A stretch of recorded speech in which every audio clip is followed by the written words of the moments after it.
You see, Kevin Steen and I, I'd like to say we go way back. We really didn't have too many interactions. I started off at Jacques Rougeau's. It was late 2003. Kevin was there for all of 2 weeks. I think I maybe saw him once. We never exchanged words. We never shook hands or anything. Not to say we didn't like each other. I just didn't know who he was. But then, I started following the Quebec independent scene and everything. He built quite a name for himself, and never really got to work any shows with him. Never got to be around him that much. The first time that we had worked a match together, we were partners in the tag match. Went great, went fantastic. Ironically, Sami Zayn, who's his running buddy on the other side, along with Sexy Eddie, who we've seen here in Great North Wrestling. And we also worked a triple threat, he and I, with Steve Corino. Match was decent enough, no issues there. Actually hung out with him a few times outside of the ring, and got along with the guy. I admire the work he did and the places he's gone and everything. I give him full props for that. And clearly, he's done pretty well for himself thus far with WWE and everything. The incident that I was asked to talk about took place, if I'm not mistaken, it was probably in 2011, maybe in 2010, I think it was 2011. We had worked, which would have been for the third time, in a three-team ladder match. And as we were doing the ladder match, certain things, how can I put this? He put a lot of input into the match, and we were kind of butting heads on certain things. And I was advised by another one of the wrestlers in the match, just let it go, it's Kevin, it's not worth fighting him. And, my whole thing is like, whatever, I really don't care who he is, I don't care who anyone is. I have just as much of a say as anyone, and, if someone's going to challenge to impose themselves in something, well, you're going to have to go through me, and you're going to get a hell of a fight, and it's probably not going to be worth it for you. But anyways, that aside, match went off well. I wasn't too upset, but I made it known to many that, I didn't like the imposing that he put in the match. So fast forward to maybe a couple of months after that, we end up on a show together. We're not in the same match, and I'm putting a match together with 5 other guys.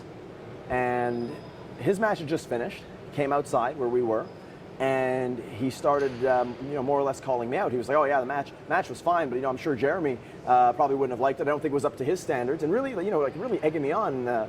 I just looked at him very, peacefully, and I'm not there looking to fight. I was in my suit and everything, and I wasn't really looking to fight with anybody. And I just said to him, look, you have a problem?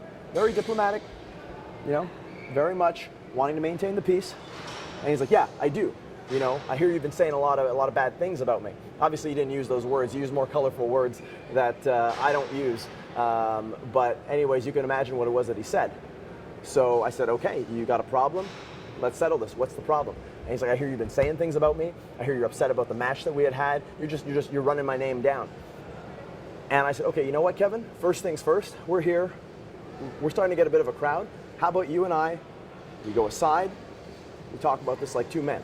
And he was reluctant. He said, no, we're going to settle this here. I'm like, no, we're going to go over there, just you and me. No crowd, no one around, no witnesses. And we're going to settle this like 2 men. He obliges, and he's really full of bravado, came at me like a bull out of a china shop. And, so I assess this, we go over there. And he says to me, I hear you've been saying bad things about the match that we did. You didn't like certain things. You've been saying things about me. I stop him and I say, look, as far as I'm concerned, everything that you said, everything that you heard, okay, consider it true.